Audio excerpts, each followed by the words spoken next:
All right, well, good afternoon, everybody. How you guys doing today? Ready for a great show? Okay, I've seen it, and it is phenomenal if you haven't seen it. These kids do an outstanding job. Also, I did want to highlight a couple of our other events that we have upcoming. A week from Sunday, we have the Valley's Got Talent Kids Edition, and I see some folks in the crowd here that are actually going to be a part of it. And so if you'd like to, this place will be packed out, standing room only, so make sure you get there early. But a week from Sunday, we're going to have around 20 kids perform dancing, singing, group. There will be group singing as well, a choir, mime team, all kinds of stuff. It'll be a blast. You will love it. Free of charge, 4 o'clock in the afternoon on Sunday, the 6th. And then finally, also we have, we're going to have around 18 summer camps coming up, all free of charge for kids. The one that I'm really looking forward to, how many of you guys know Dr. Sarah Ware? Any of you guys know her? I think most of y'all. She's going to do one on Steubenville homes. It's going to be called Homes. She's going to go over Victorian homes and different styles of homes. Then they're going to take tours around Steubenville and learn about the various homes and how they're constructed. So that's going to be a really neat camp I'm looking forward to. We also have 2 ballet camps that we're going to be having as well. One for the younger kids, one for the older kids, as well as a jazz and a tap dance camp also. So those are just a couple of camps that we'll have upcoming, starting in mid-May. They'll go throughout the summer. But at this time, I'm going to turn it over to, I think PJ is going to speak. So let's hear it for PJ.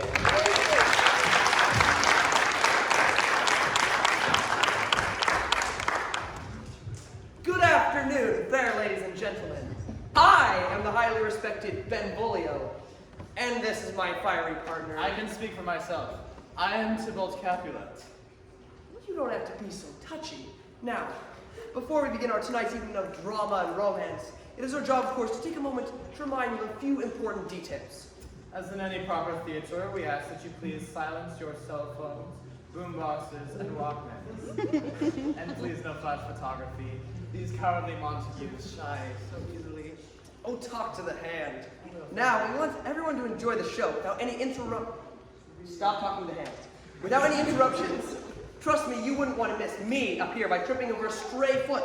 So, please keep your belongings tucked away and feet out of the aisles. In case of emergency, just chillax, Joe. The exits are located on your left, right, and behind you.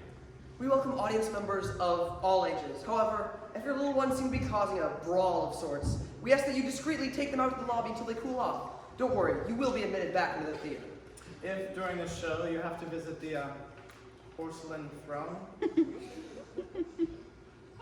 guys have no sense of humor. Y'all are great. Women's and men's restrooms are located down the stairs to the left and right, respectively. Now, there will be a 15-minute intermission from this exciting tale of romance. This will be a moment to stretch your legs, use said porcelain throne, or just chit-chat about the performance. But be quick to bounce, because the second half is da bomb, and you wouldn't want to miss it. They roll a stiff, but remember, Sit back, chillax, and please enjoy the show. Have fun, guys.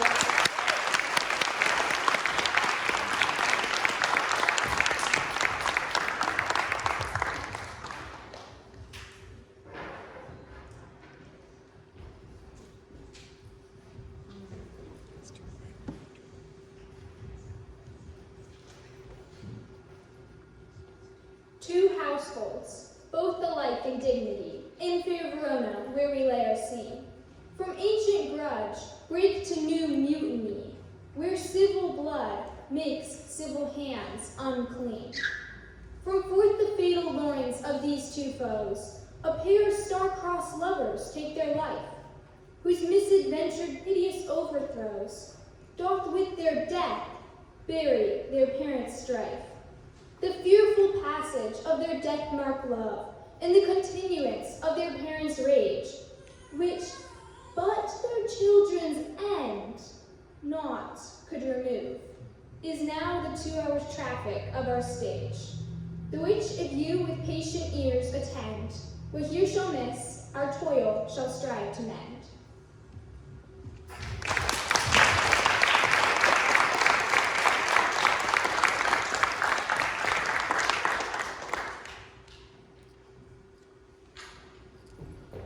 Peter Montague. Draw, you be men, Peter men.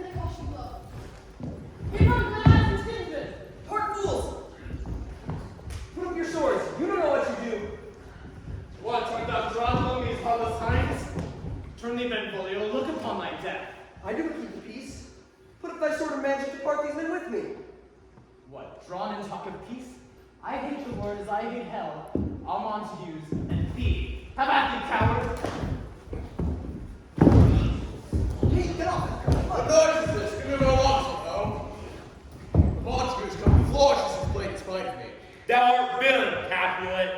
Rebellious subjects, enemies of peace, will they not hear? What ho! You men, you beasts that quench the fire of your pernicious rage. Throw your mistempered weapons to the ground and hear the sentence of your ruined prince.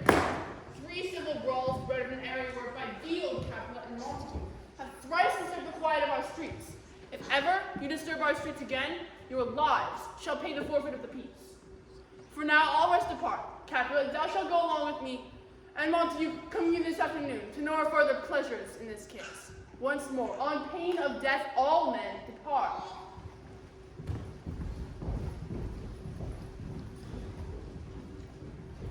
Who sent this ancient world to approach? Speak, nephew. Were you by when it began? Here were the servants of your adversary, and yours, close fighting ere I did approach. I drew to part them, but in that instant came the fiery Tybalt with his sword prepared. While we were interchanging thrusts and blows, came more and more, and fought in part, till the prince came and parted either part. Oh, where's Romeo? Saw you him today? Right glad I am he was not in this fray. Madam, an hour before the worshipped sun peered forth the golden window of the east. A troubled mind drained the rock abroad, where, underneath the grove of the Sycamore, so early walking did I see your son. Towards my maid, but he was ware of me, and sold the coat of the wood. My noble uncle, do you know the cause of his mood? I neither know it nor can learn of it, Have you importuned him by any means? both by myself and my other friends. But he, to himself counselor, to his own affection, I will not say how true, but to himself so secret and so close, so far from sounding and discovering, as with the bud bit, ere he can spread his sweet leaves through the air, or dedicate his beauty to the same. Would we not learn from whence the sorrows grow, or be as willingly give cure as no? See where he comes, so please you, step aside. I'll know his grievance would be much denied. I would be thou wert happy by thy stand, to cure true shit. Come, madam, let's away.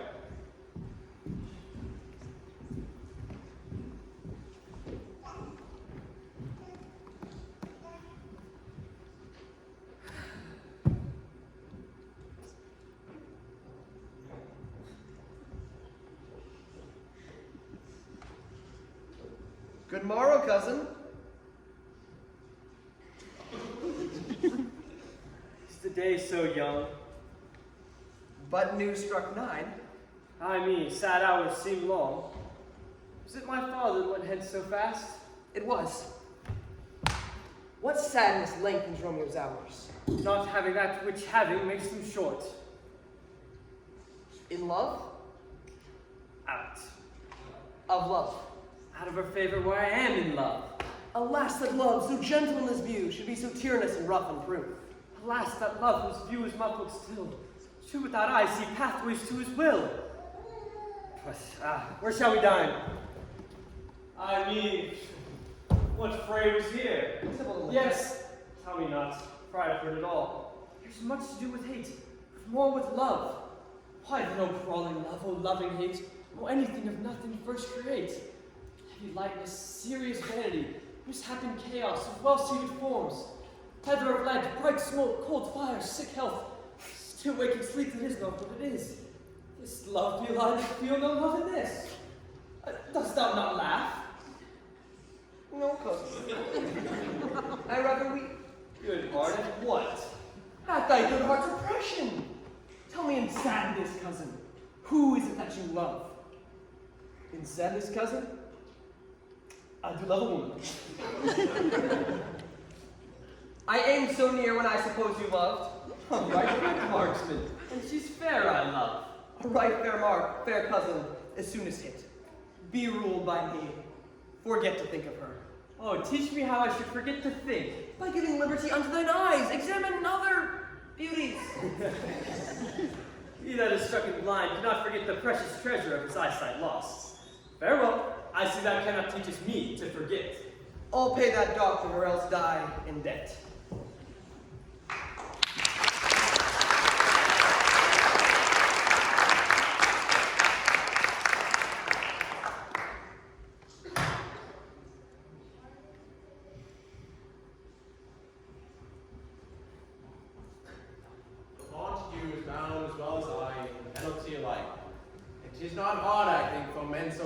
me to keep the peace. Of honorable reckoning are you both. And pity 'tis you live the odd so long. Not my lord, but say to my suit. Say more what I have said before. My child is yet a stranger in the world. She hath not seen the change of 14 years, for too much sons with her in their pride, and we think her right to be a bride. Younger than she, our happy mother's maid. But too soon married her, though so early made. I have to swallow all my hope, but she's the hopeful lady on my earth. But woo her gentle parents, get her heart, and my will to her consent is but a part. And she agreed within the scope of choice, like my fan according voice. This night I hold an accustomed feast, which I have invited many a guest, that which I love. You among the swell, when one was welcome makes my number more. Come, go with me. Go, swell, trudge about fair Romeo, and find these persons out, and to them say, my house and welcome on this pleasure stay.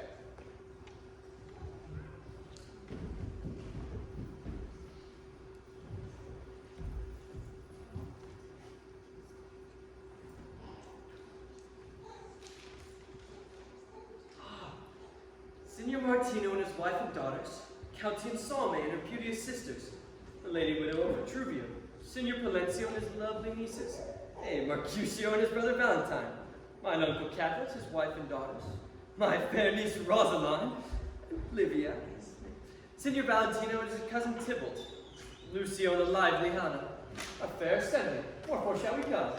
To our house. Whose house? My master. Indeed, I should have asked thee that before. My master is the great Lord Catholic, and if you know the house of Montagues, I pray you come and crush a cup of wine. Rest ye merry. At the same ancient feast of captains, sups the fair Rosaline, whom thou so lovest. I'll go along. No such sight to be shown, but to rejoice in splendor of mine own.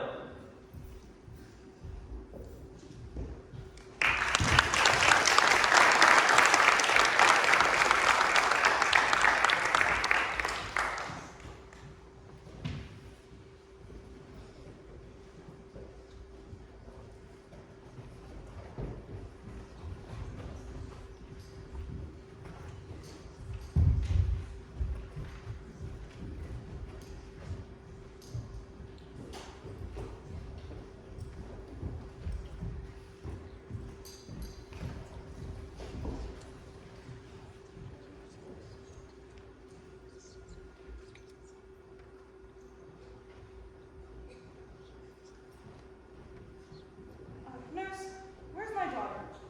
Call her forth to me. Where is this girl? What? Juliet! How now? Who calls? Your mother. Madame, I'm here. What is your will for me? This is the matter.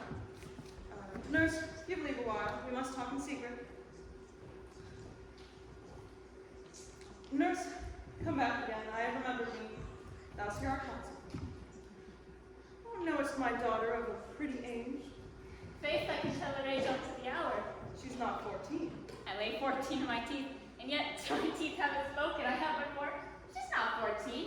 How long is it till I must die? Fortnight and odd days. Even our odd of all days in the year, come Lomas Eve at night, shall she be 14. Mary. That Mary is the very theme I came to talk of. Tell me, Dr. Juliet, how stands your disposition to be married? It is an honor that I dreamed not of. Well, think of marriage now. Younger than you here in Verona, ladies of esteem are made already mothers. By my count, I was your mother much upon these years that you are now made. Thus then, in brief, the valiant Paris seeks you for his love. A man, young lady. Lady, such a man is all the world. Why, he's a man of wax. Verona's summer hath not such a flower. Nay, he's a flower in faith, a very flower. What say you? Can you love the gentleman? This night you shall behold him at our feast. Read o'er the volume of young Paris' face and find delight writ there with beauty's pen. So shall you share all that he doth possess, by having him making yourself no less. No less? Nay, bigger. Women grow by neck. Speak briefly. Can you like Paris' love? I'll look to like, if looking like a move. But no more deep line dart mine eyes than your consent gives strength to make it fly. Madame, the guests are come, the supper served up, you called my young lady asked for, the nurse first in the pantry, and everything was ready. I must hence wait. I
Ladies and gentlemen, your host, Lord Capelot.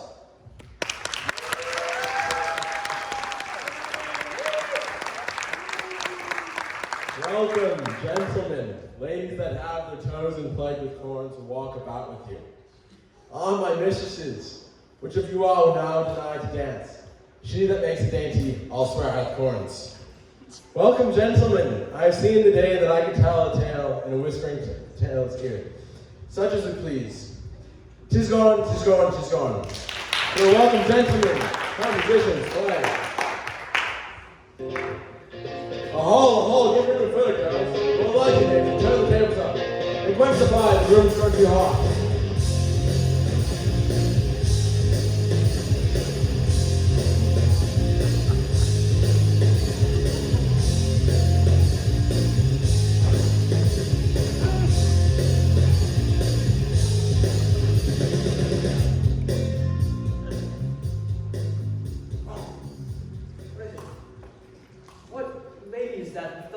The hand of yonder knight. I know not, sir. Oh, she doth teach the torches to burn bright. It seems she hangs upon the cheek of night, like a rich jewel in an Ethiop's ear. Beauty too rich for use, for earth too dear. So shows a sweet dove trooping with crows, yonder lady o'er fellow shoes. The measure done, I'll watch your place to stand, and, touching hers, make blessed this rude hand. My heart no love till now, forswear its sight, for I ne'er saw true beauty till this night.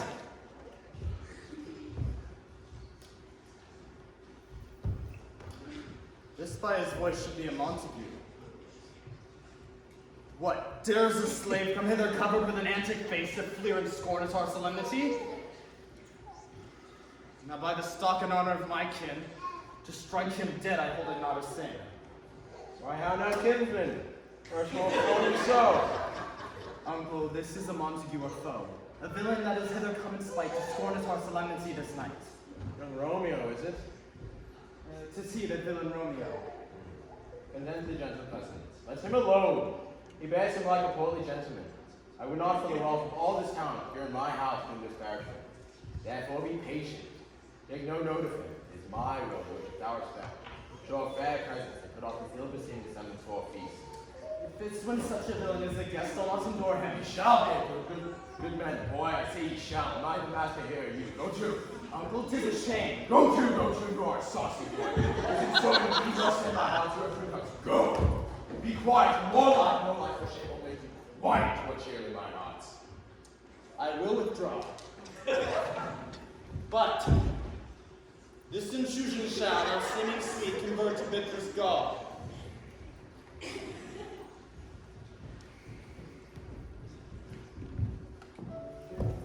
If I do profane with my unworthiest hand this holy shrine, what gentle sin is this? My lips, two blushing pilgrims ready stand, to smooth that rough touch with a tender kiss. Good pilgrim, you do wrong your hand too much. Which manly devotion shows in this? For saints have hands that pilgrims' hands do touch, and palm to palm is holy palmer's kiss. Ah, dear saints, let lips do what hands do. They pray. Grant thou this faith turn to despair. Saints do not move, though grant for prayer's sake. Then move not, when my prayer's effects I take. You kiss by the book. Madam, your mother prays a word with you. But who is her mother? Marry bachelor. Her mother is the lady of the house.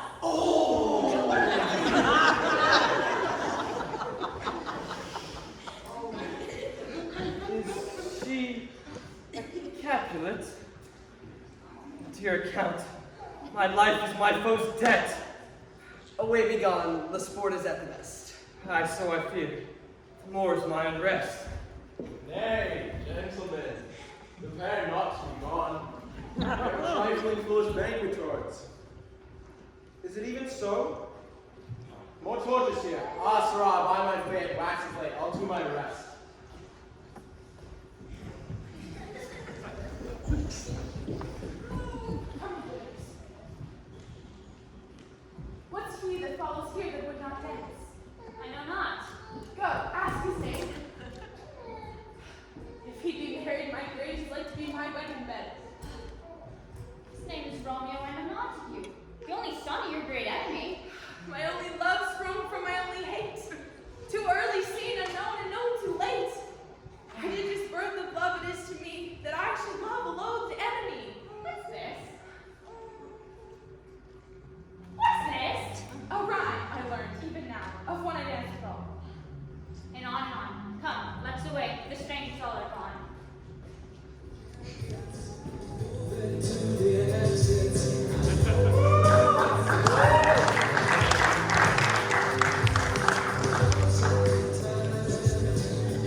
fair doth in his deathbed lie, and young affection gapes to be his heir.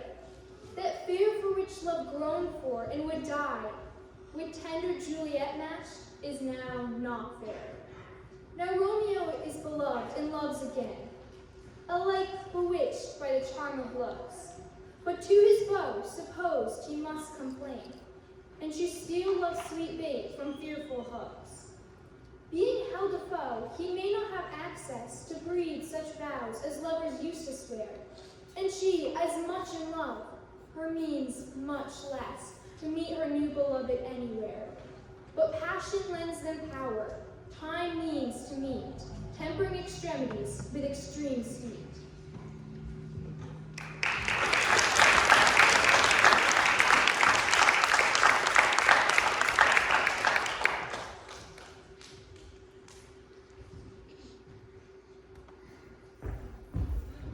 Can I go forward when my heart is here? Turn back to earth and find thy center out. Romeo! Oh, my cousin Romeo! He is wise and on my life hath stolen home to bed. He ran this way and leapt the orchard wall. Call me, Mercutio. Nay, I'll conjure too. Romeo, humors, madman, passion, lover, appear thou in the likeness of a sigh. Speak but one rhyme, and I am satisfied. Cry but I am me, profess but love in tub. Speaks my gossip Venus one fair word, one nickname for her purblind son and heir. Young Abraham Cupid, he who shot so trim, when King Cophetua loved the beggar maid. He heareth not, he stirreth not, he moveth not. The ape is dead, and I must conjure him. I conjure thee by Rosalind's bright eyes, her high forehead, and her scarlet lip, then in thy likeness thou appear to us. And if he hear thee, that will anger him. This cannot anger him. I conjure only but to raise up him. Come, he hath hid himself among the trees to be consorted with the humorous night. Blind is his love, and best befits the dark. Come, shall we go?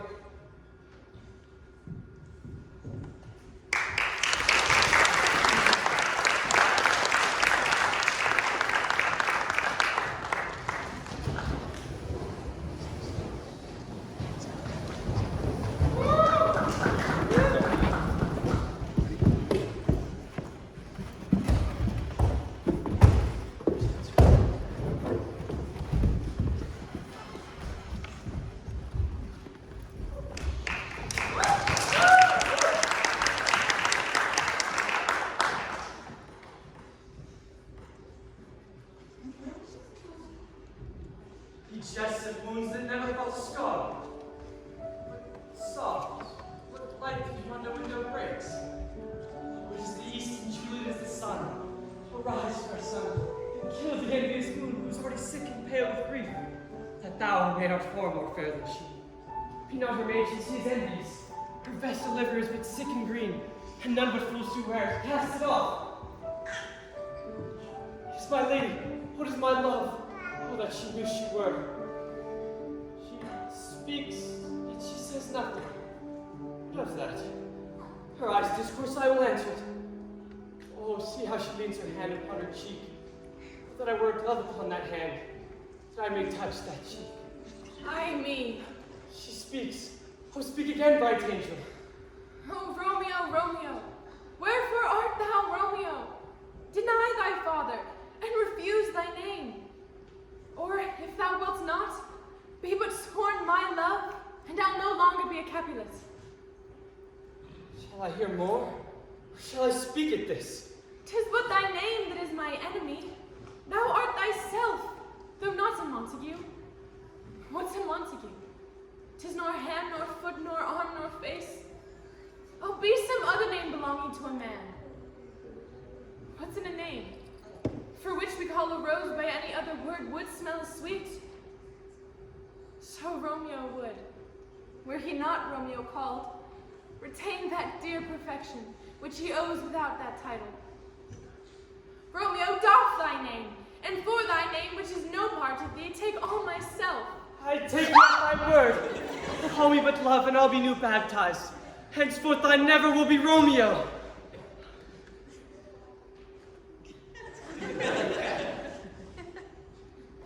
What man art thou, thus bescreened at night, so stumblest on my counsel? Why, a maid, I know not how to tell thee who I am.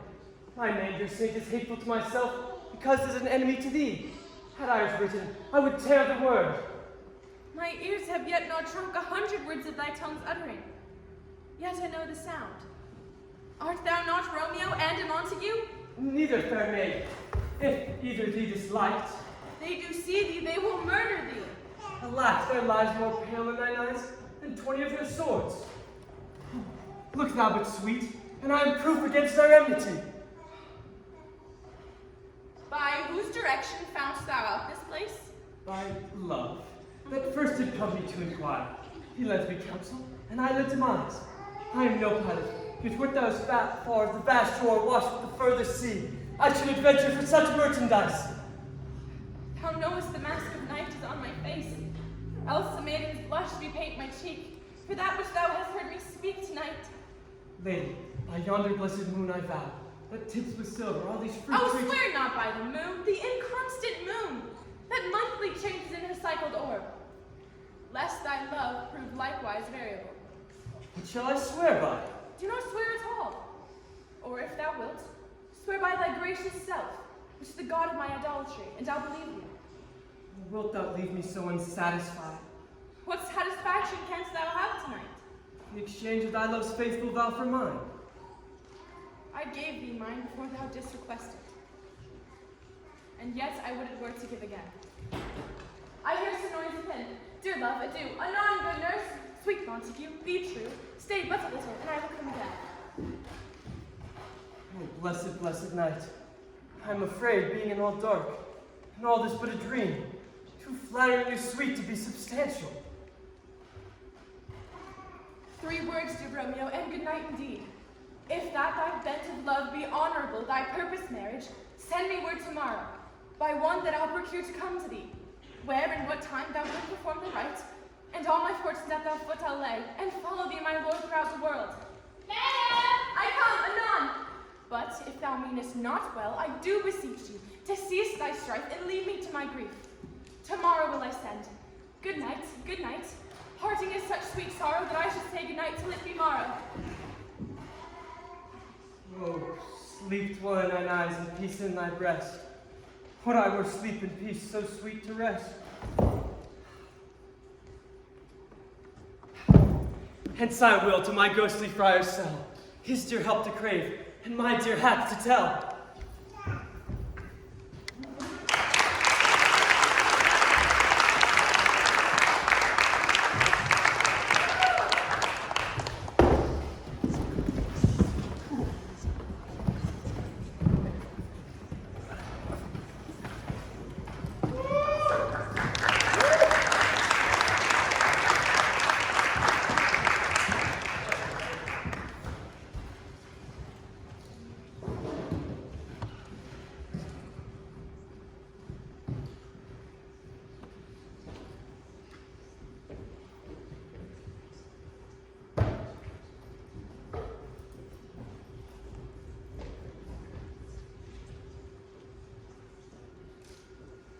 Good morning, Father.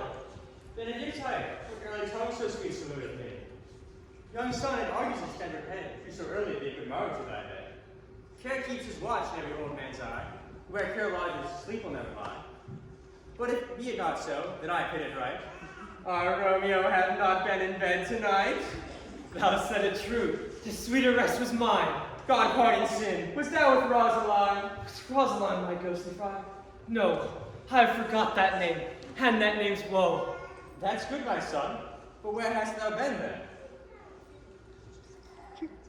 Oh, plainly know my heart is set on the fair daughter of a rich capulet. Hers on mine, and mine is set on hers. And all combined, save what thou must combine by holy marriage. When and where and how we met, we wooed and made exchange of vow. I'll tell thee as I pass, with this I pray, that thou consent to marry us today. Land sakes, what a change is here! Is Rosaline, that I just loved so dear, so soon forsaken? Young men's love does not truly lie in their hearts, but in their eyes. Thou childest me off for loving Rosaline, For doting, not for loving, pupil mine. and baddest me bury my love. Not in the grave to lay one in another out to have. Oh, chide me not, for I love now, both grace for grace and love for love allow. The other did not so. Wisely and slow, they stumble that one fast.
Where the devil could this Romeo be? Came he not home tonight? Not to his father's. I spoke with his man. Why, that same pale, hard-hearted wench, that Rosalind, drives him so that he may sure run mad. Tybalt, the kinsman to Capulet, hath sent a letter to his father's house. A challenge on my life. Romeo will answer it. Any man that can write may answer a letter. Nay, he will answer the letter's master, how he dares being dared. Alas, poor Romeo, he is already dead. Stabbed with the white wench's black eye, run through the ear with the love song, the very pin of his heart cleft, with the blind bow boy's butt shaft. And is he a man to encounter Tybalt? Why? What is Tybalt? More than Prince of Cats. The what? Here comes Romeo. Good morning. You trying to fair last night? Pardon? Good morning to you both. What counterfeit did I give to you? Slip, sir, the slip. Can you not conceive? My business was great, Mercutio. In such a case as mine, as man may strain courtesy. Must understand.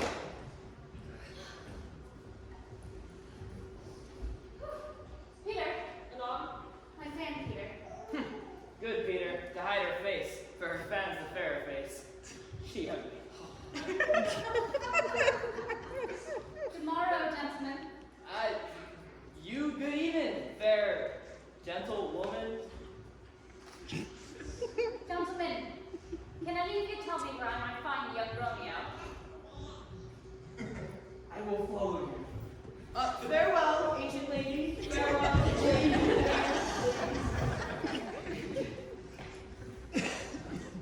Pray you, sir, a word. And as I had mentioned, my young lady bid me inquire you out. What she bid me say, well, I'll keep that to myself. But first, let me tell you. And if you should lead her into a fool's paradise, as they say, it'd be a very gross kind of behavior, as they say. For the gentlewoman is young, and therefore, if you should deal double with her, truly, it'd be an ill thing to offer to any gentlewoman, and very weak dealing. Nurse, commend me unto thy lady and mistress. I protest unto thee that she... Good heart. And in faith I will tell her as much. Good. She shall be a joyful woman. Bid her devise some means to come to the church this afternoon, and there she shall, for our Lord herself, be shrived and married. This afternoon, sir. Well, she shall be there. Now, God in heaven bless thee. Peter! Odon, before in face.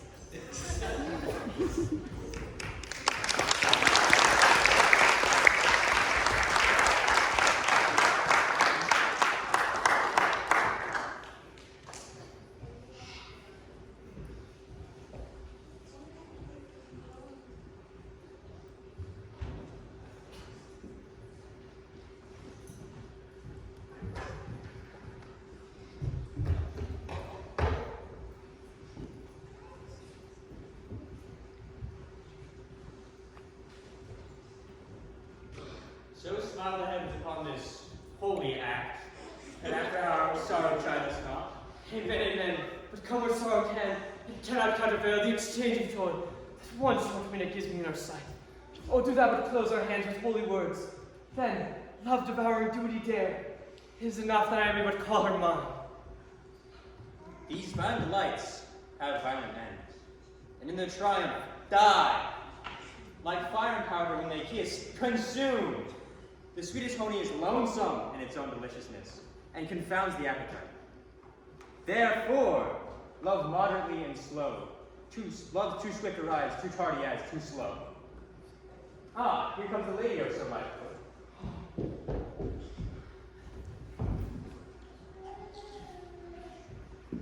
Good evening to my ghostly confessor. Come with me. We'll make short work, for by your leave you shall be left alone, till Holy Church make you one.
Let's retire.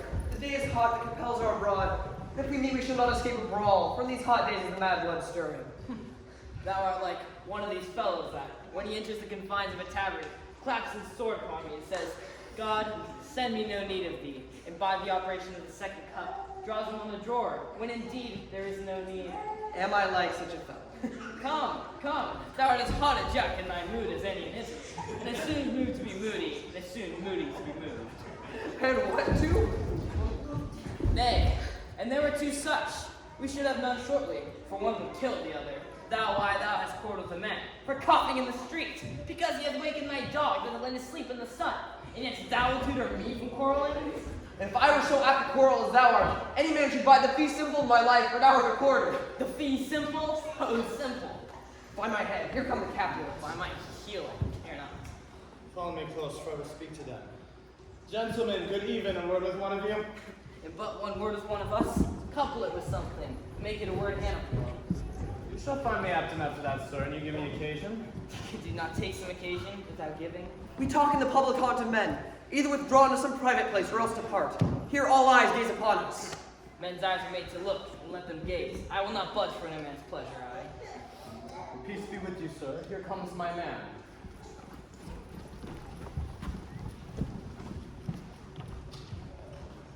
Romeo! The love I bear thee can afford no better term than this. Thou art a villain. Tybalt, the reason I do have to love thee is much excuse the appertaining rage in such a greeting. But then I am not. For farewell, I see thou knowest me not. Boy, this shall not excuse the injuries thou hast done me. Therefore turn and draw. Do protest I never injured thee, but love thee better than myself, but that's another reason of my love. And so good Catholic, to name my tenders dearly as my own, be satisfied. Son,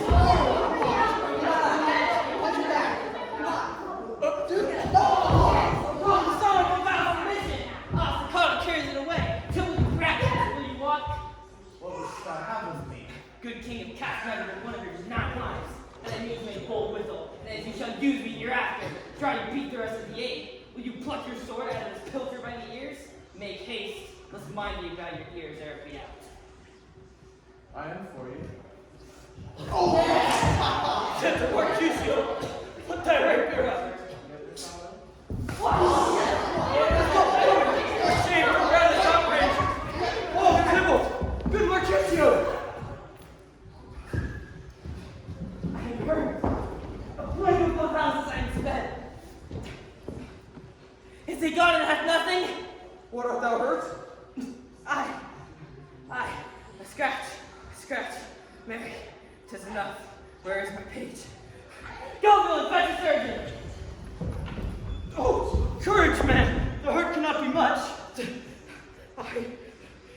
'Tis not so deep as the well, nor so wide as the church door.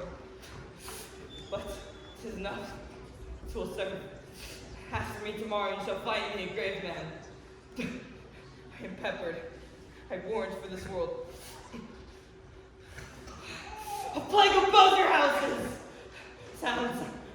A dog, a rat, a mouse, a cat. To scratch a man to death. A braggart, a rogue. A villain that fights by the book of arithmetic. Why the devil came you between us? I was hurt under your arm. I thought all for the best. Help me to some house, but clear I shall faint. A plague of both your houses! They have made worms meat of me. I have it, and soundly too. Your houses.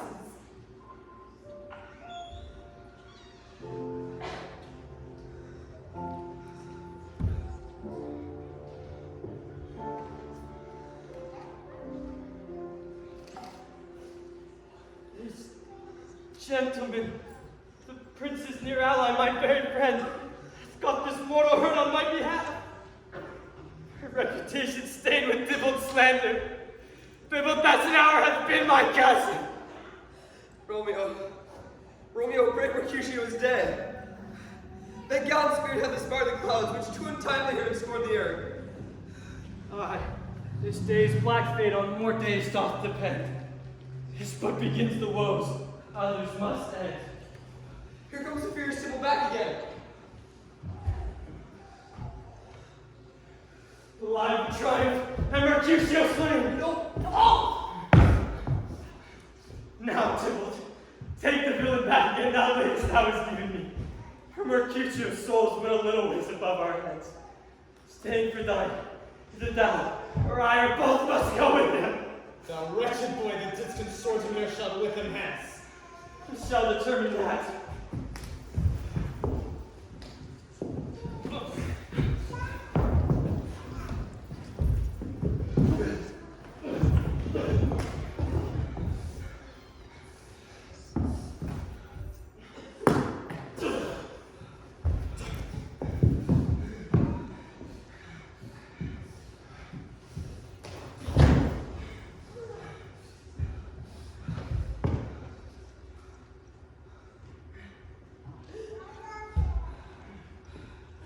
Romeo, away be gone! The citizens are up and Tybalt slain.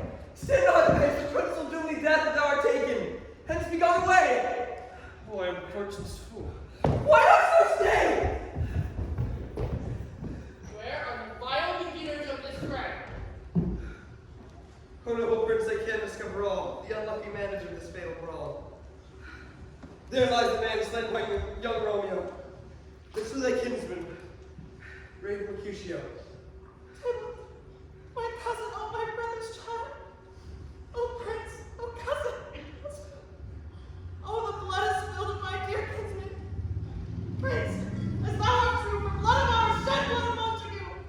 Oh cousin, Then who began this bloody fray? An envious thirst from Tybalt hit the life of stout Mercutio. And then Tybalt fled. But by and by comes back to Romeo, who had but newly entertained revenge. And to it they go like lightning, for ere I could run apart them, was stout Tybalt slain. And as he fell, did Romeo turn and fly.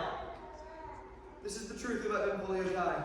I beg for justice, which thou, prince, must give. Romeo slew Tybalt. Romeo must not live. Not Romeo! Prince, for Mercutio's friend, his fault concludes with what the loss of end, the life of Tybalt. And for that offense, immediately we do exile him hence.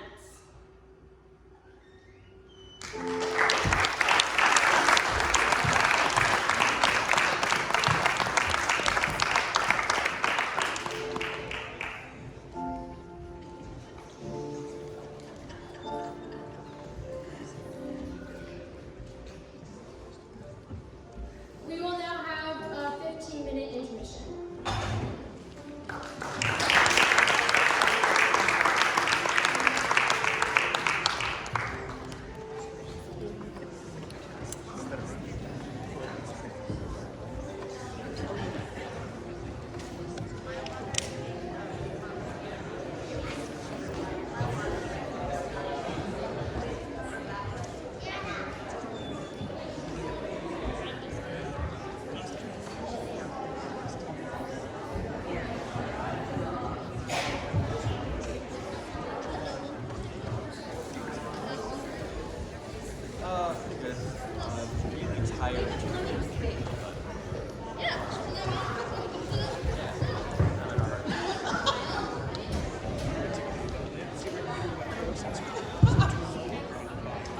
No,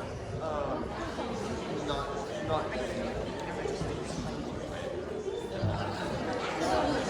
But, yeah.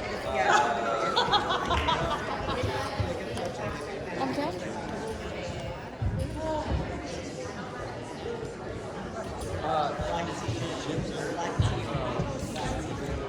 Yeah. It's down to 2. Should I put it Out. Which one's down to 2? this one? Yeah.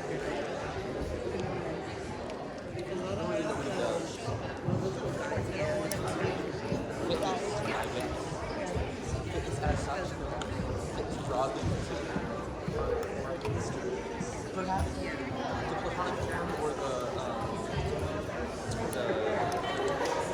generalis. Are fitness as such and fitness broadly considered different than? Are they like it does, and is one of them, or one or both of them distinct from the other? Neither. I'm listening to a podcast on rather than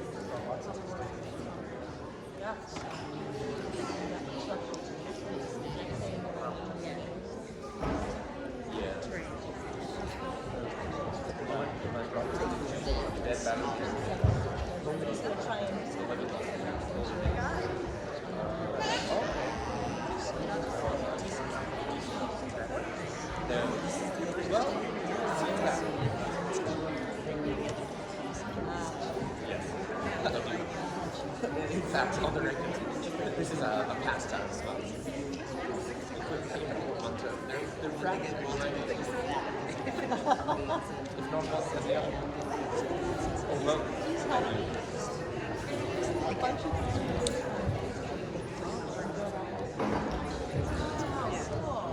That decision.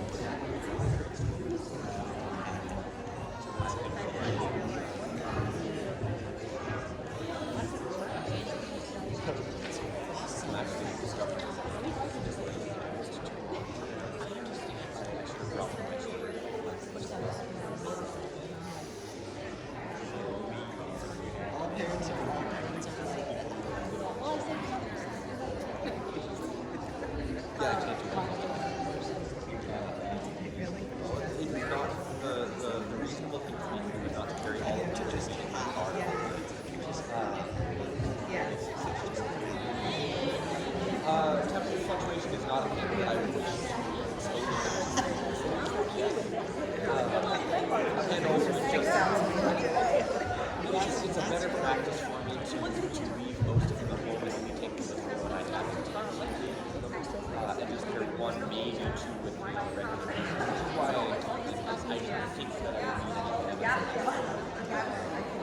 need in a stage of this was perfect. It would have been better if I was a little bit closer to the stage or perhaps a little bit yes, I forgot how close I would be able to sit for this. So my ability is perfect for this. Now this one is great. I've gotten a couple of good rolls up. So shots of something like that.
I think it's one of the most I think a lot of people original especially that are set keep something big and temporary, unspecifically temporary. Although sometimes or on occasion they are fires and stuff really so that's their sense later. I don't think that firearms make the appearance of and by the 1600s, I think firearms were used regularly in colleges. Maybe. So I just covered yesterday. The patterns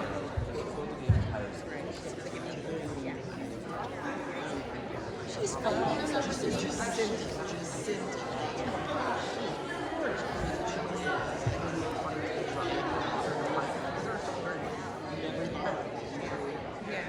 now they just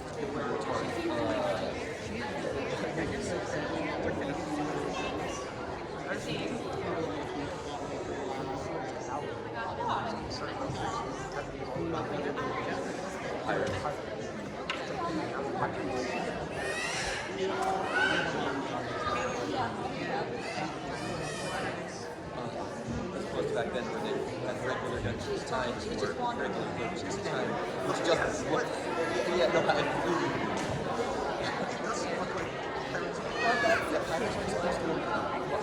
Oh, isn't that cute?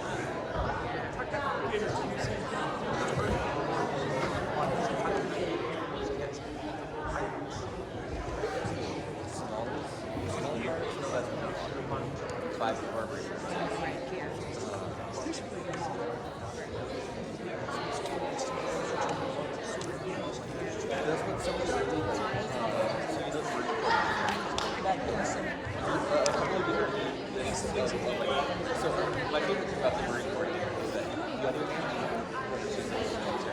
they're basically talking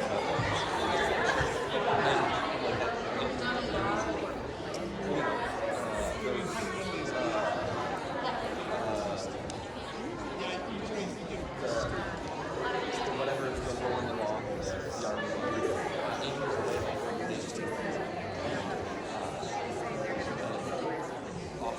wild beyond, and then the Marine Corps is just a laundry list of you guys have fun adventure. We're gonna go make some fun. This is how it is. And yeah, it starts with all the launches and the shares. I'm pretty sure that the first two items on their laundry list are at least somewhat related to various items. I'm not positive. I think that the civilians had a relationship with part of the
Shakespeare, but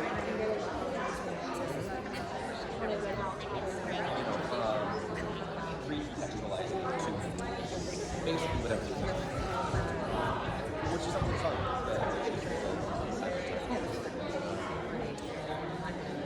I just checked to see if you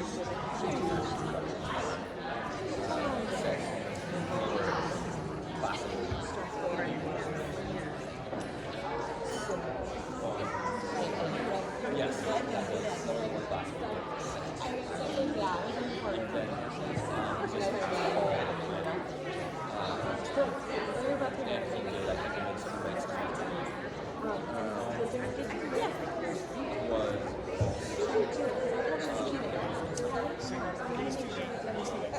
Regardless, that was also set more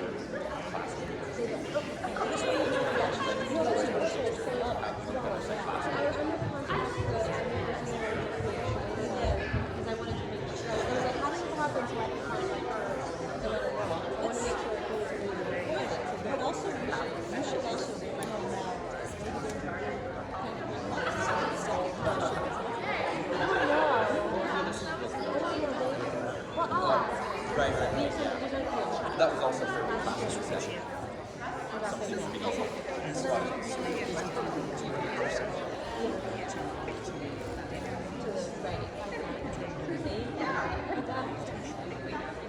yes, I know.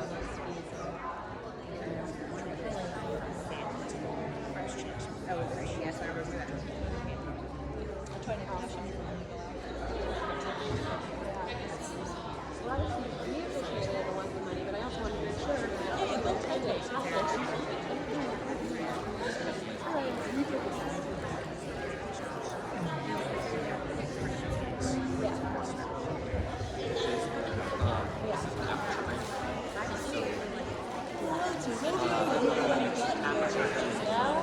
it's also called the iris. The iris is called the cheek. So you know how your eyes have the iris. I will contact the iris is the series of blades. Okay, so it might not show up Together, smaller or apart. So it might not show up in our exactly. Yeah. So they have to like yes.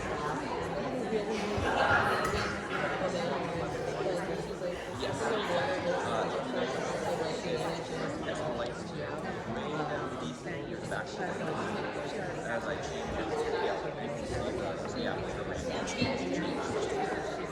that. Yep. And that is. It is the mechanical way of letting it go. Two other ways of letting it go. One of them is mechanical as well as the shutter speed. So that means how fast the shutter opens. So that is like, yeah, so shutter speed is literally exposure time. So then the third one is sensor sensitivity. That's measured in ISO, which is short for International Standard Organization. International Organization for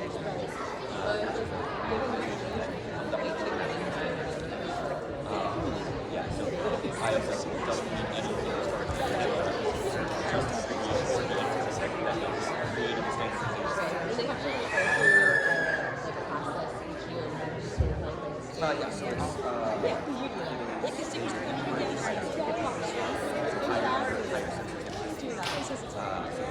Yeah, so it's much higher sensitivities today. Oh, yeah.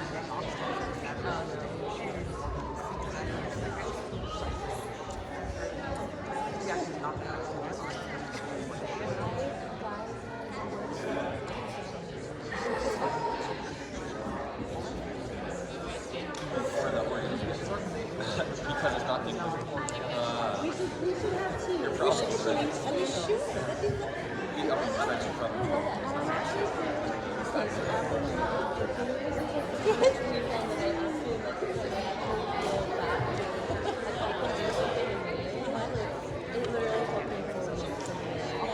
I can look at it. I'm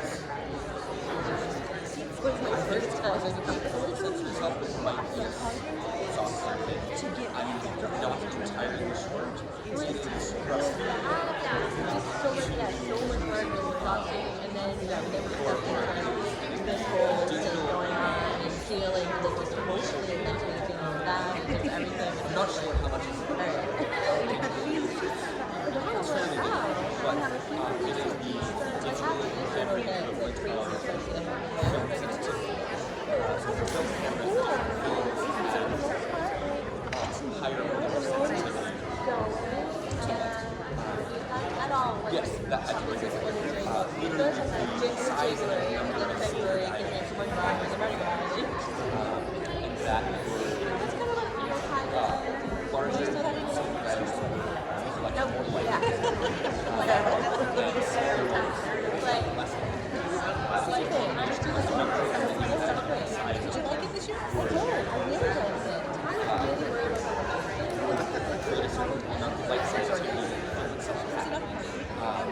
and that's where it's also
night, and pay no worship to the Garrish sun. I be with news. Why dost thou wring thy hands?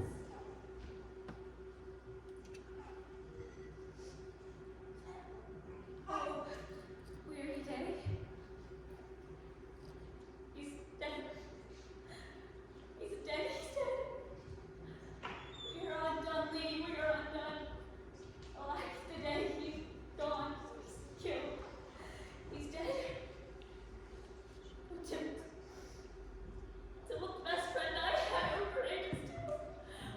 Honest gentleman, that ever I should live to see thee die.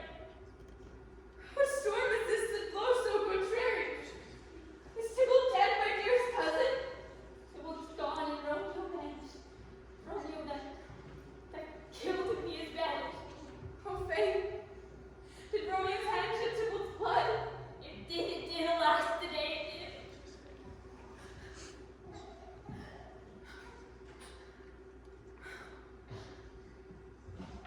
Oh, serpent heart, him with flaring face never tried to keep so fair a cave. Beautiful tyrant, fiend angelical, dove-feathered brave and wolfish ravening lamb, despised substance of divinest show, just opposite of what thou justly seemest. A damned saint, an honorable villain. O nature, what hast thou to do in hell when thou didst devour the spirit of a fiend?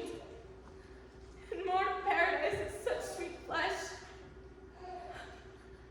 Was ever book containing such vile matter, so fairly bound, who that deceit should dwell in such a gorgeous palace? There is no trust, no faith, no honesty in them. Shame come to Romeo. Blister be thy tongue for such a wish. He was not born to shame. Upon his brow, shame is ashamed to sit, for 'tis a throne where honor may be crowned. Sole monarch of the universal earth. Oh, what a beast I was to chide at him.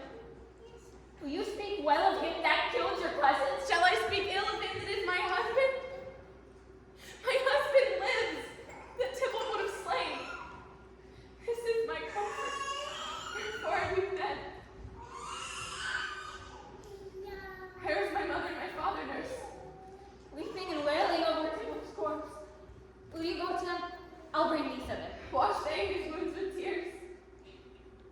Mine shall be spent when theirs are dry for Romeo's banishment.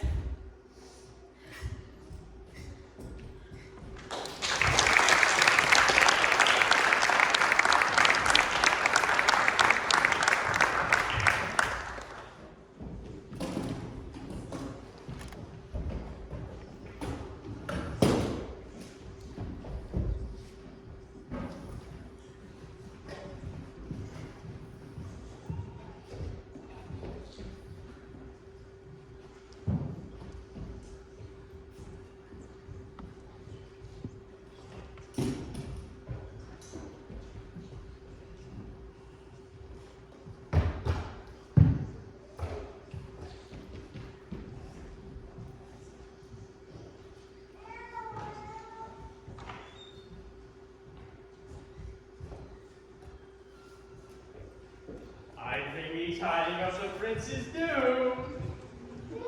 But listen, doomsay's the prince's doom. That gentle judgment vanished from his lips. Not bodies dead, but bodies banishment. Ah, banishment, be merciful. Say death, for exile hath more terror in its look, much more than death. Do not say banishment. Here from Verona thou art banished. Have patience, the world is broad and wide. Thou fond my man, hear me a little speak. Thou cannot speak of what thou dost not feel. Wert thou as young as Juliet thy bride, Tybalt murdered, doting like me, and like me banished.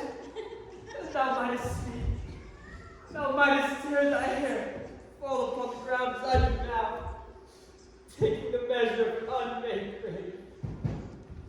Pathetic. Arise, Romeo. When not, hide thyself. Get up! Let me come in and you shall know my errand.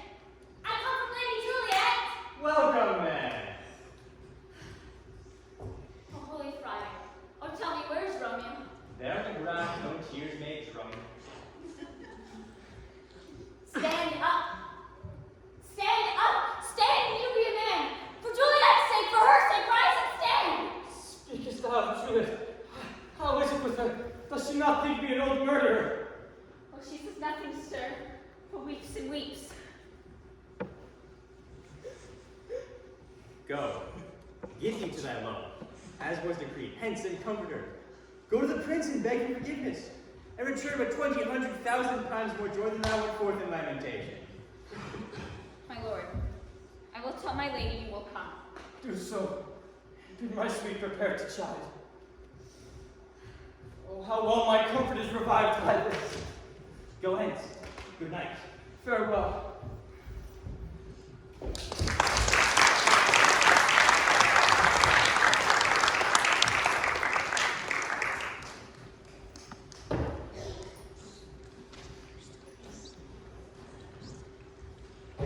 Sir Paris, I will make a desperate tender of my child's love.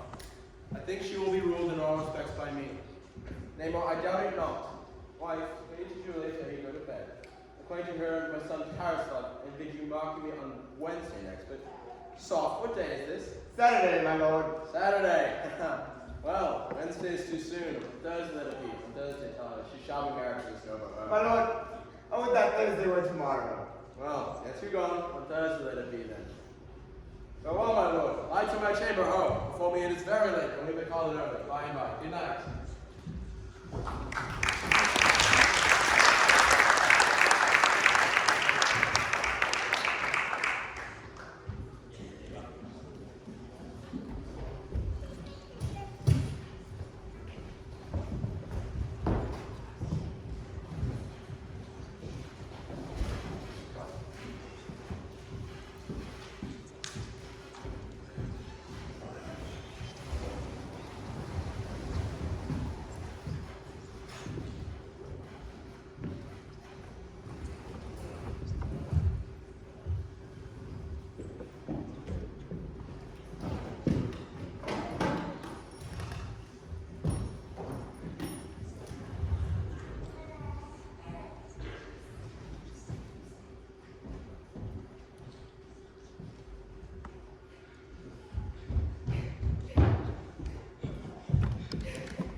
Streaks to lace the severed clouds in yonder east.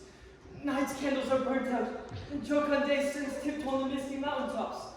I must be gone and live, or stay and die. Yon light is not mere daylight, I know it. It was some light that the sun exhaled to bathe thee this night at Torfair, and light the only way to Mantua. Therefore stay yet, thou needest not be gone. Let me be tamed. Let me be put to death, so thou wilt have it so. I'll say yon grace casting out the morning side. This but the pale reflex of Cynthia's brow. Nor is it the Lord whose will know to beat the vaulty heavens so high above our heads. I have more care to stay than will to go. Come, death, and welcome. Juliet, was it so? How is it my soul? Let's talk. It is not day. It is, come hence, be gone, away. It is the lark that sings so out of tune, straining harsh discords and unpleasing sharps. Some say the lark makes sweet division. This doth not so, for she divided us. Some say the lark below James' eyes. I would worthy change voices too, since arm from arm that voice doth us affray, hunting me hence comes up to the day. Oh, now be gone, more light and light it grows. More light and light, more dark and dark her woes.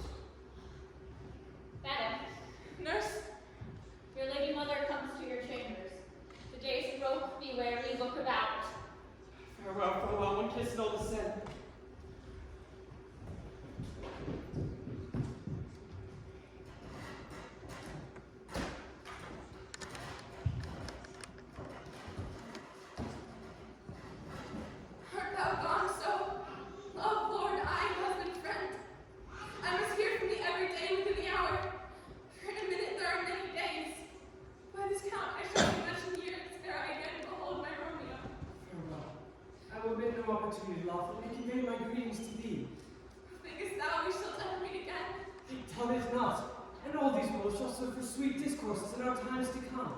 Oh God, I have an ill-dividing soul. Methinks I see thee now thou art so low, as one dead in the bottom of a tomb. Either my eyesight fails and thou lookest pale. Believe me, love, in mine eyes so do you. Thy sorrow drinks our blood. Adieu, adieu.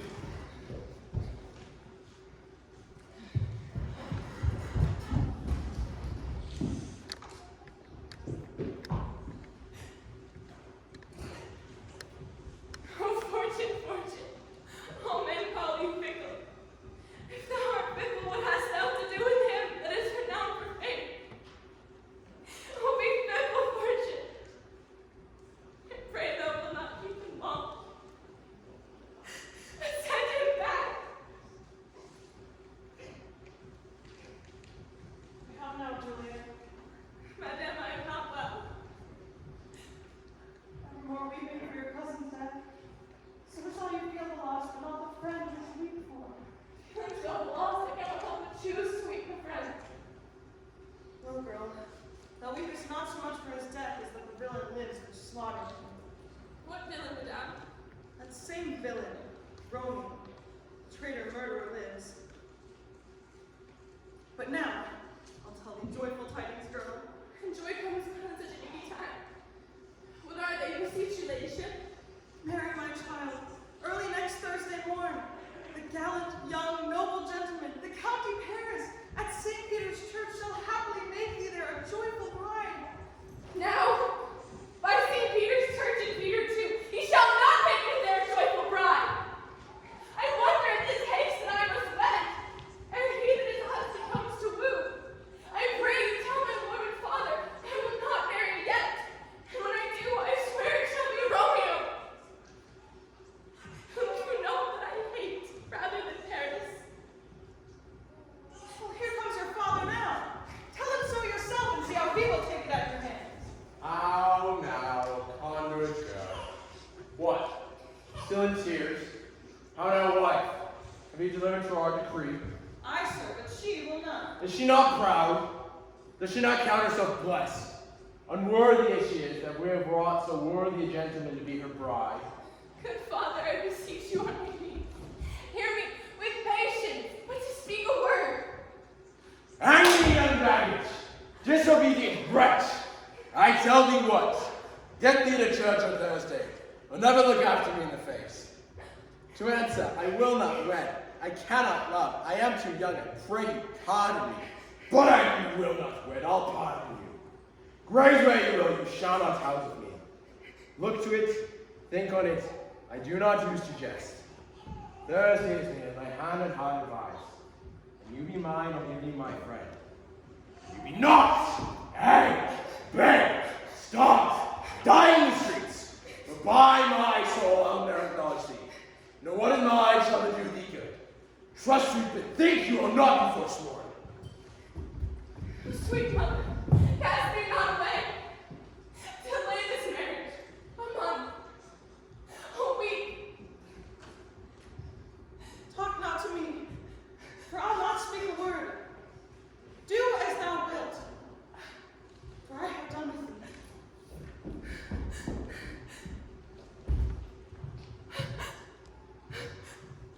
Oh God. Oh nurse, how shall this be prevented? What sayest thou? Hast thou not a word of joy? So conquered, nurse. Faith, here it is. Romeo is vanished. And all the world to nothing, he dares never come back. I think it is best that you marry with the county. Speakest thou from thy heart? From my soul, who else bestrew them both? Amen. What? Well, thou hast comforted me marvelously much. Go and tell my lady that I am gone, having displeased my father, to Lawrence's cell, to make confession and be absolved. Marry I will, and this is wisely done. I'll tell the friar to know his remedy. If all else fail,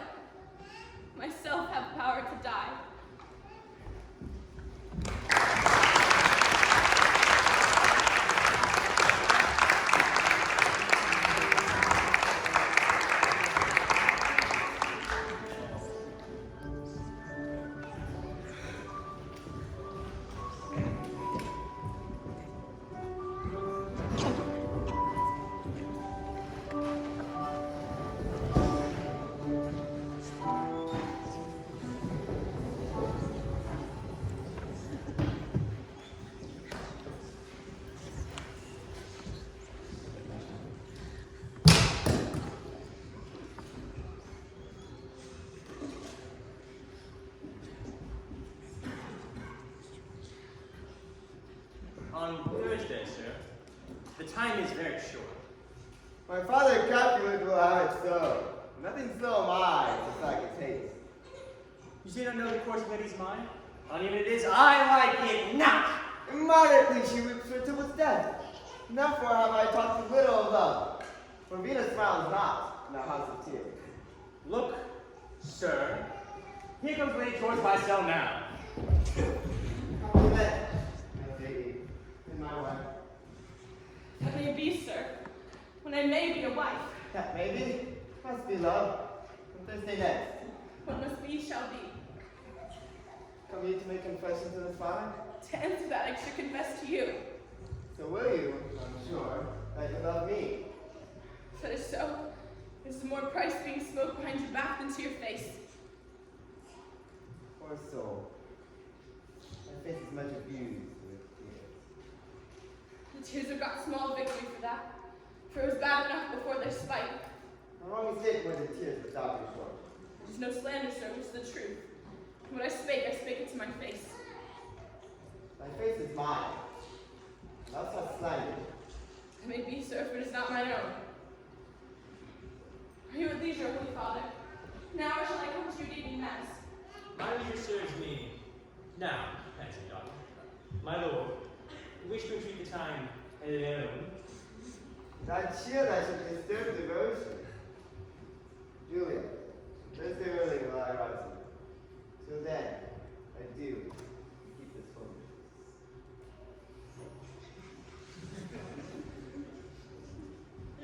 Come, weep with me. Past hope, past care, past help. Tell me how this may be prevented. If thou in thy wisdom canst offer no help, do but call my resolution wise. And with this knife I'll help it presently. Hold, daughter. I do spy a kind of hope. If rather than to marry county Paris, thou hast the strength of will to slay thyself, then it is likely thou hast willing to undertake a state like death, to escape the shame that comes with death, and to escape from it.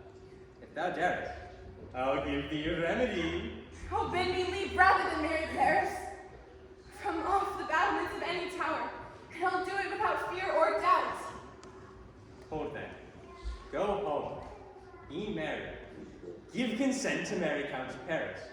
Wednesday is tomorrow. Tomorrow evening, make sure that thou liest alone. Let not the nurse lie with thee in thy chamber. And then, taking this vial, and when thou is in bed, drink this distilling liquor, and presently run its course through thy veins. No pulse shall continue, but surcease. No warmth, no breath shall testify that thou livest. Thou shalt be stiff, stark, and cold, appearing like death. In this borrowed likeness of death, there shalt thou remain for 42 hours, and then wake as if from a pleasant sleep. But when the bridegroom goes to wake thee in the morning, there thou art dead.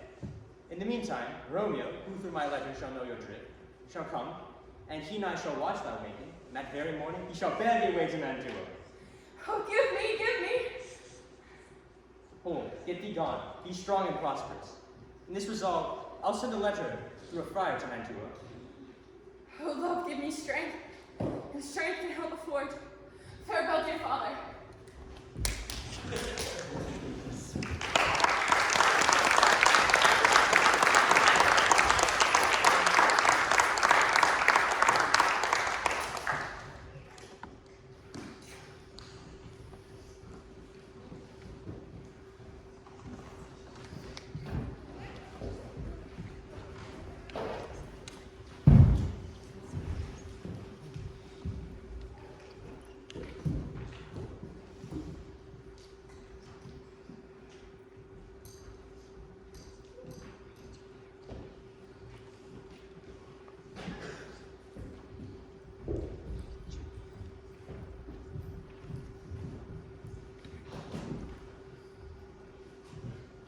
Many guests invite us here at Ritz. What? Is my daughter gone to Friar Lawrence? I forsooth. Well, you may chance do some good on her. See her, she comes from the shrift with very look. Oh no, my headstrong. Where have you been guided? Where I have learned to repent of the sin of disobedient opposition to you and your behests, and am enjoined by Holy Lawrence to fall prostrate here, to beg pardon. Pardon, I beseech you. Henceforth I am ever ruled by you.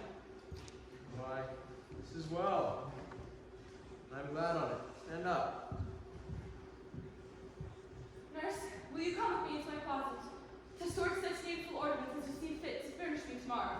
No, not till Thursday. There is time enough. Go, nurse, go with her. We'll to church tomorrow. We shall be short in our provision. 'Tis now near night. Tush, no one stir about. I want thee, wife. Go thou to Juliet, help to deck her. Well, I will walk myself to County Paris to prepare him against this wedding day. My heart is wondrous light, since this same wayward girl has been so reclaimed. Good night.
We have called such necessities as are behoof for our state tomorrow.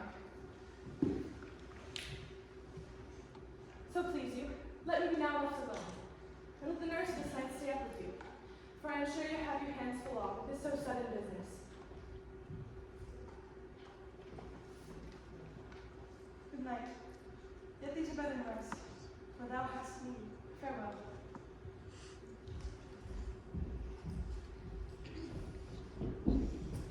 God knows when we shall meet again.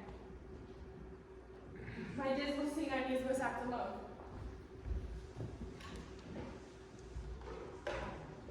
Come, Clara.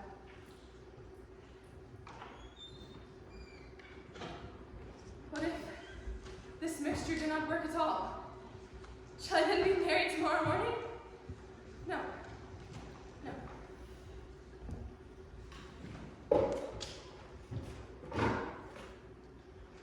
This shall forbid it. Let her there.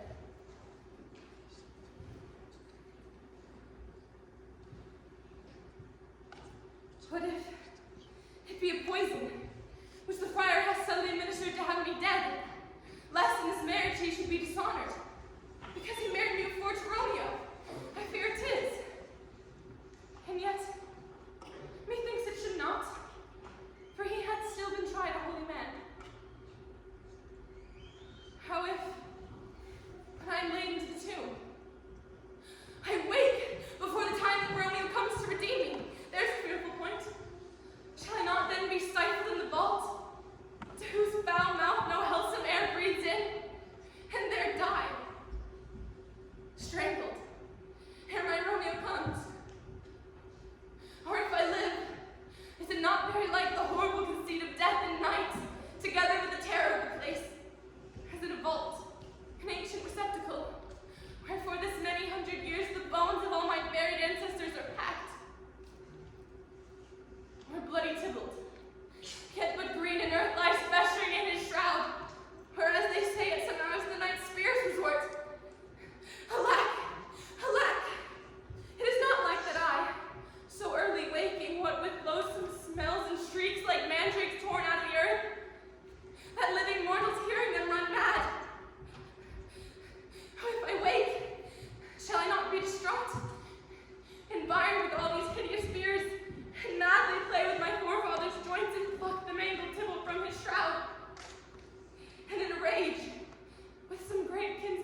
settled and her joints are stiff. Life and these lips have long been separated. Death that had ta'en her hence to make me wail. Hide my tongue and will not let me speak. Come, the bride and ready to go to the church.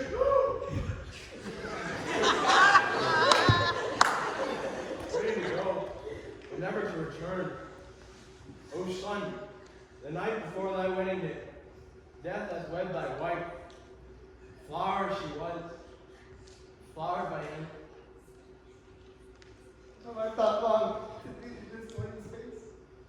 And does it give me such a sight as this? Beguiled, the voice of riot, spider flame. Must be touched with death by me beguiled. My cruel, cruel, cry over throat. Oh love, oh life. Not life, but love it, death. Peace, hope, or shame. Confusion cured lives not in these confusion times. Heaven and yourself had part in this girl. Now heaven hath all the better for the girl. Now, dry up those tears, put some rosemary on the corpse, and as the tradition is, put her in her best attire, and bear her away to the captive wolf.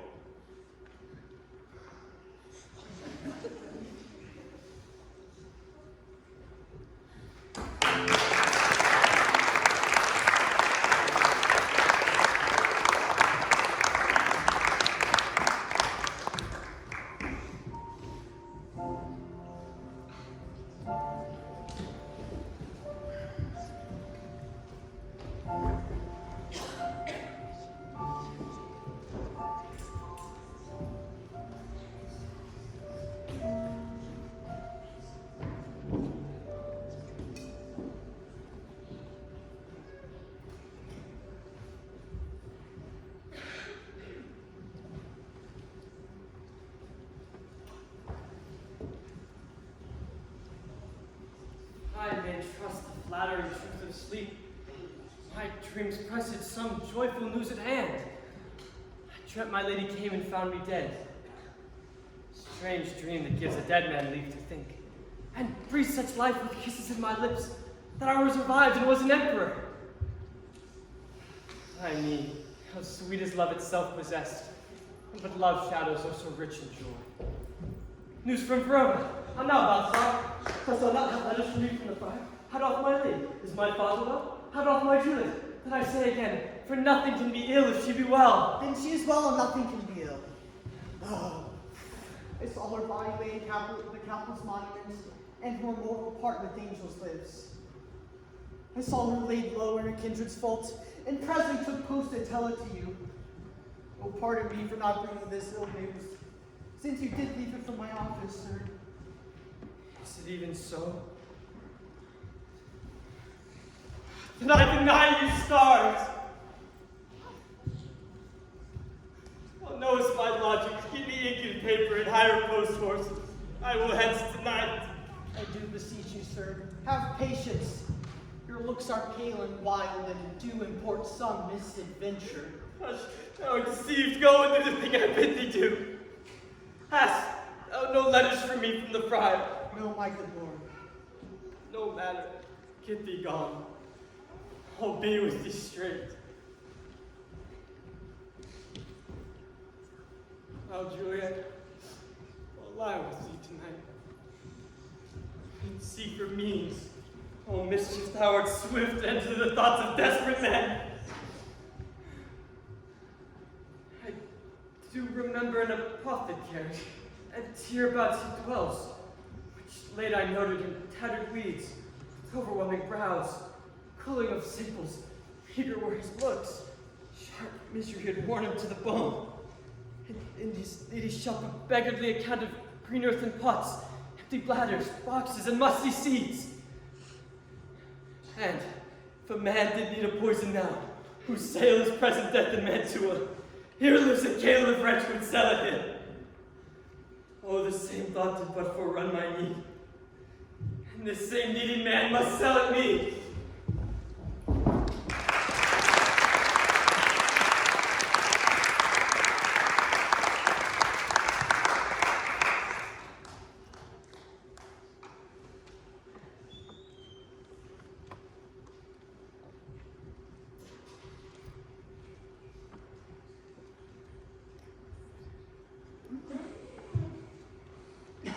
When young Nutrients laid it all along, holding thy ear close to the hollow ground.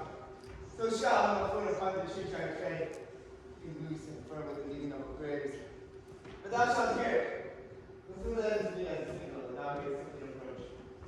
Here, take my hand and cloak. Let it be. Go. I am almost afraid to stand alone here in the churchyard.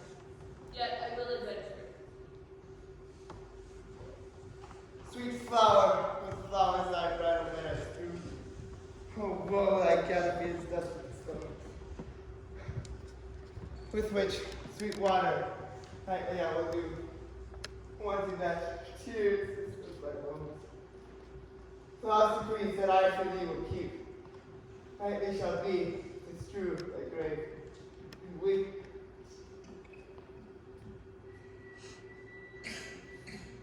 Book gives warning. Something doesn't. What cursed foot wanders this way tonight, to cross my obsequies and true love's right. What? With a torch? Muffle me night, a while. Give me the mattock and the wrenching iron. Oh, take this letter. Early in the morning, see thou deliver to my lord and father. I have descended to this bed of death, partly to behold my lady's face, but chiefly to take thanks for her dead body, precious ring, a ring I must use in your employment. For hence, be gone. I'll be gone, sir, and not to trouble you. So shalt thou show me friendship. Take thou that. Live, be prosperous, sweet fellow.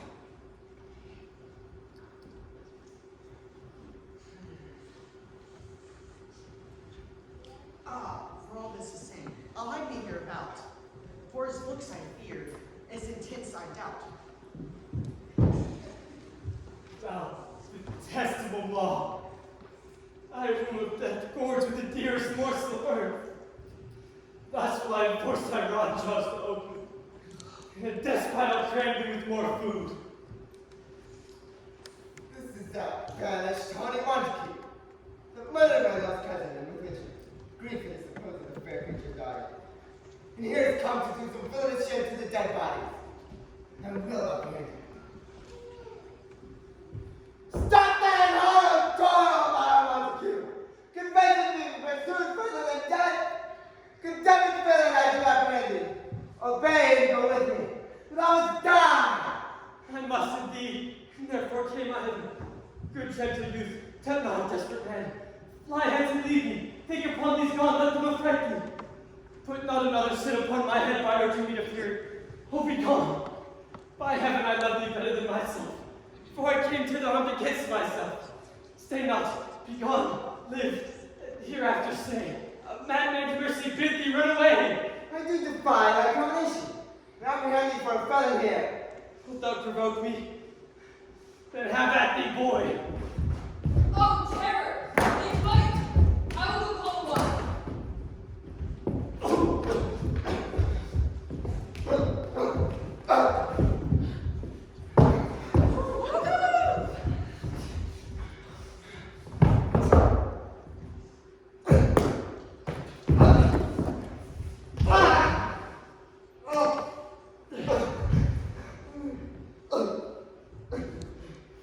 Oh, I'm slain. I'm starving. Open the tomb. Let me.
Horatio's kinsman, noble County Paris. But send my man and my betossed soul did not attend him as we rode. I think he told me Paris should have married Juliet. Said he not so? Or did I dream it so? Am I mad hearing him talk of Juliet that think it is so? Oh, give me thy hand. One write with me in sour misfortune's book. I'll bury thee in a triumphant grave. A grave, oh no, a lantern, slaughtered youth. For here lies Juliet, and her beauty makes this world a feasting presence full of light. Death, lie thou there, by a dead man interred.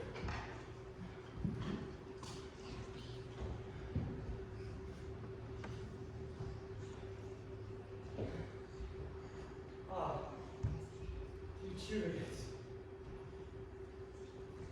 why art thou yet so fair? Shall I believe that unsubstantial death is amorous, and that the lean and horned monster keeps thee here to be his paramour?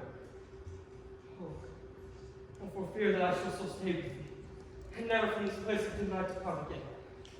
Here will I remain, with warmth on thy chambermaid. Here will I shake off the yoke of inauspicious stars from this world-weary flesh.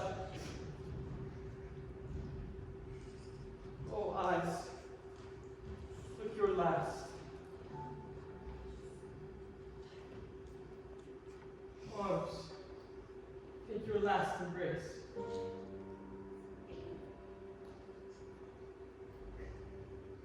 And lips, oh you the doors of breath, seal with a righteous kiss, the fate is barred between gross and death.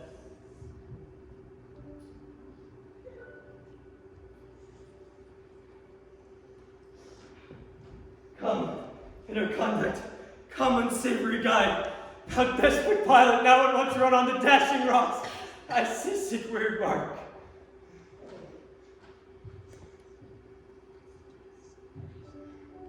Here's to my love.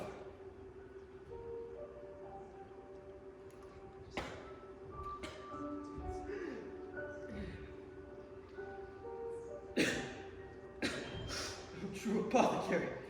My drugs are quick. Yes, with a kiss. I die.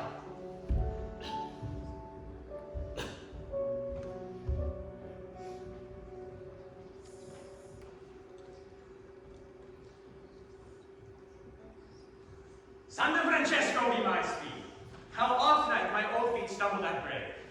Who goes there? Here's one, friend. One that knows you well. Bliss be upon you. Tell me, friend, which light is yonder that lends itself to grubs and out of the schools? If I discern, it burneth in the Capulet monument. The boss so, monsieur. And there's my master, the one that you love. Who is it? Romeo. How long have you been then? Full half an hour. Go with me to the grave. Oh, I dare not, sir. My master knows not. Bind gone hence.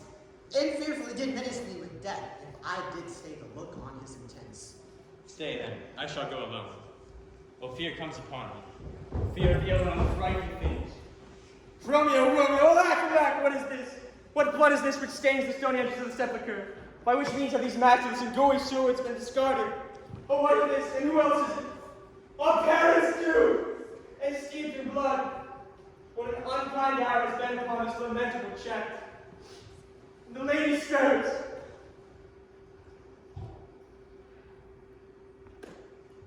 Come from the Friday. Where is my lord? I remember well where I should be. And there I am. Where is my Romeo? Lady, get thee gone from that nest of death contained in unnatural things. A greater power than can contradict our thwarted our intentions.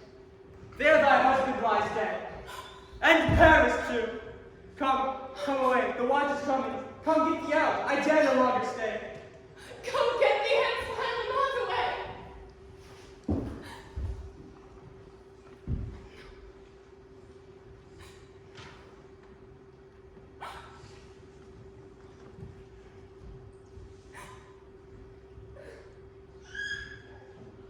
What's this? A cup enclosed in my true love's hand. Poison, I see, has been his timeless end.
shrieked abroad. Oh, the people in the street cried Romeo, and some Juliet, and some Paris, and all front with open outcry for our monument.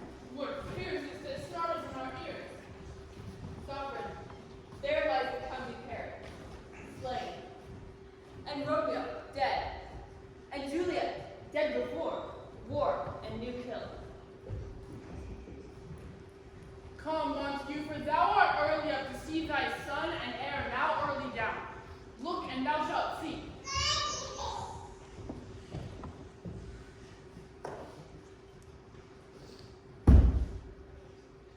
O thou son Todd, what manner is this? To press before a grave before thy father? What dost thou want this? Romeo, there dead, was husband to that fair Juliet, and she, there dead, that Romeo's faithful wife. I married them, and their stolen marriage day was Tybalt's doomsday, whose untimely death they banished the new bridegroom from the city. So came she to me, and I, so tutored in my art, gave her a sleeping potion, which worked as I intended, for it wrought on her the form of death.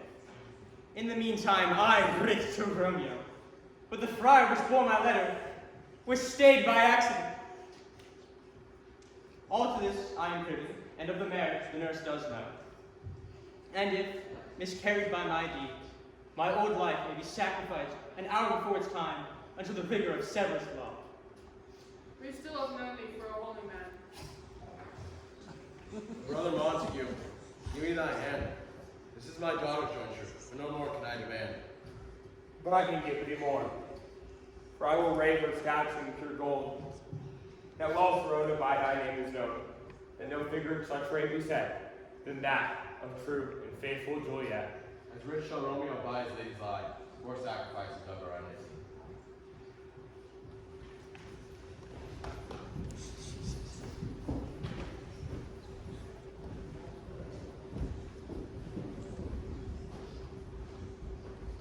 A glooming peace this morning with it brings.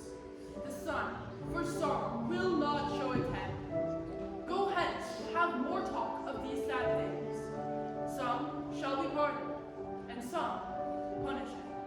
For never was a story of more woe than this of Juliet and her Romeo.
Hello. We would like to welcome up our director, Nadia McCann. Could you please come up for a minute to take a bow?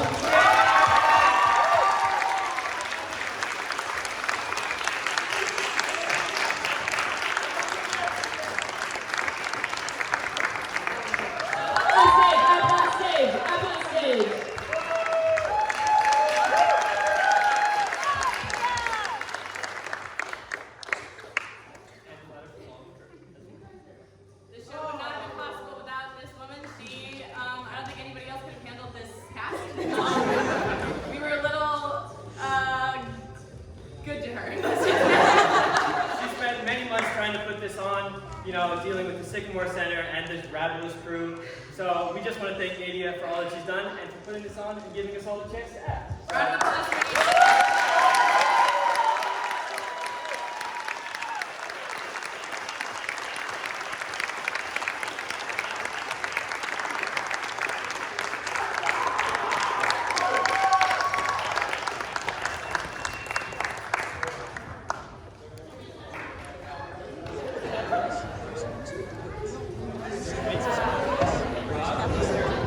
Very fun, but I think